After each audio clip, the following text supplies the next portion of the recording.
What's going on, guys? My name is Sam, and today I'm going to show you how I went from this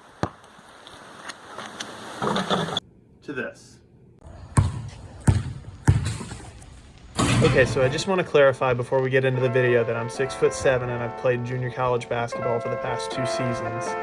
For a while now I've been wanting to increase my vertical, but I've been busy with basketball, weightlifting, and various other things, so I haven't really had time to get into a full-on plyometric workout series like Vert Shock is. Another reason I haven't tried something like Vert Shock is also my injury history all throughout high school and throughout some of my junior college career. Quarantine has also given me a really good reason to go ahead and do this program. So I decided that right after my junior college season ended that I'd get into Vert Shock. I was sore after the first few sessions, but I made myself jump anyway. Fast forward a little bit over a week and my technique looks really stiff. There's definitely not a whole lot of explosion in the run-up. Definitely not very graceful. And I'm really feeling it in my legs from the start of the second week at this point. The next day I started trying some windmills. My technique is really bad as far as arm swing timing, but even with the terrible technique I'm getting a lot closer. I kind of hit my first baby windmill that I've ever really hit on March 10th. I went a little while where I just didn't really feel like recording a whole lot. I decided I was going to work hard on my windmill technique. The Vert Shock program, along with lots of windmill reps, gave me much better range of motion.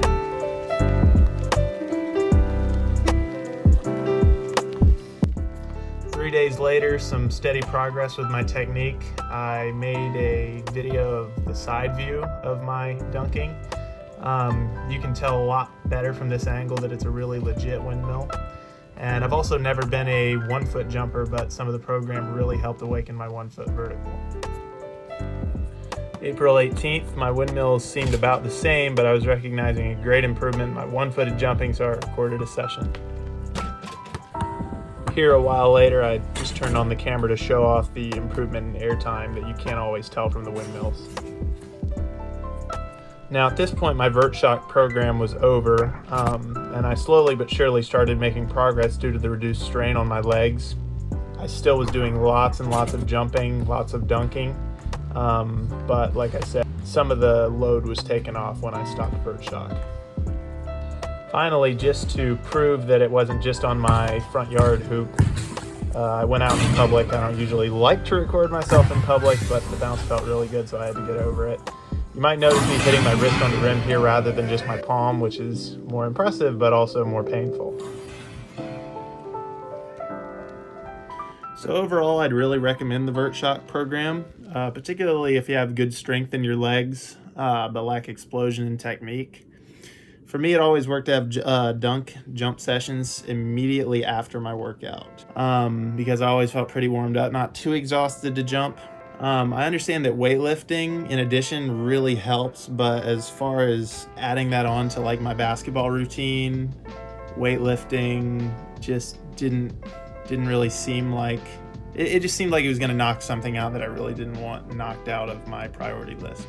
But yeah, I mean, I think it's a good program. I think that had I been able to just focus on Vert Shock and weightlifting, I probably would have gotten a few more inches. But overall, I'd say I probably gained, a solid 5 to 6 inches, which for somebody who plays as much basketball as I do and already does as much jumping as I do, I think it's probably pretty worth it. And for somebody, like I said, that has a lot of power but just doesn't have very good jumping technique, the reps and the exercises that make you focus on things that you really wouldn't focus on otherwise, I think it's really worth it. So yeah, I would recommend it. I think you should go out and get it.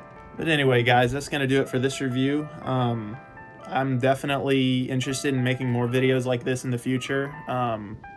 I'm starting to do a lot more hardcore weightlifting, so I've been noticing some gains doing that. I'm definitely intending on tracking my progress.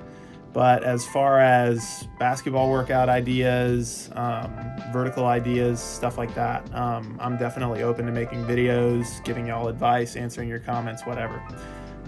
So until next time, guys.